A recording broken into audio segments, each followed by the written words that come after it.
কলা গাছ কলা গাছ দেখলে তো আমার একটা জিনিসই খেতে ইচ্ছা হয়। তোমাদের কি খেতে ইচ্ছা হয়?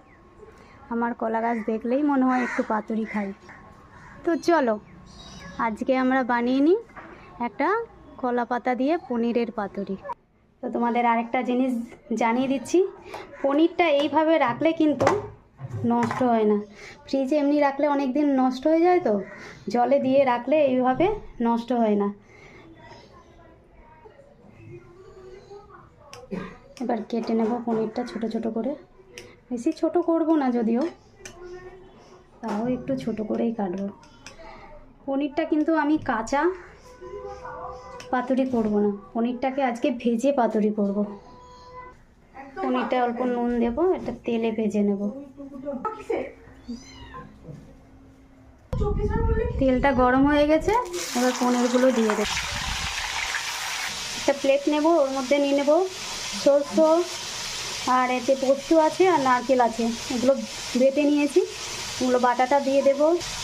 নুন দেব, কাঁচা লঙ্কা দেব, কাঁচা পেঁয়াজ অল্প কুচনো দিয়ে দেবো। পাতুড়াটা ভালো টেস্টি বানানোর জন্য বেরেস্তা দিয়ে দেবো। পনিরটা ভাজা হয়ে গেছে, এবার তুলে নেব।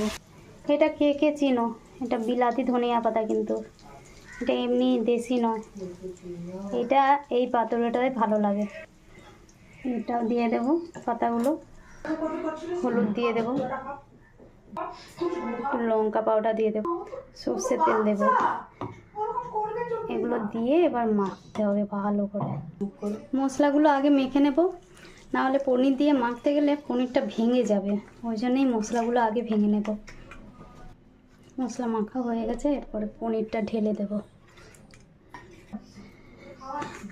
আমার ভিডিওটা তোমাদের ভালো লাগলে একটা লাইক কমেন্ট শেয়ার করে দিও, আর কে কে আমার মতন পাতুড়া লাভার সেটাও কমেন্টে জানাবে। এইভাবে একবার করে খাবে, দেখবে কেমন লাগে, খুব টেস্টি হয় এইসব রেসিপিটা। একবার বানিয়ে খেয়ে দেখো, আমার কথা মতন খুব ভালো লাগবে। মাখা কমপ্লিট হয়ে গেছে, এরপরে কলা পাতায় দিয়ে দেবো। যে কলা পাতা দেখে আমার পাতুড়া খেতে হয়েছে, সেটা ছাড়াতে পাতুড়াটা হবেই না, তাই না? এবার ওর মধ্যেই দিয়ে দেব।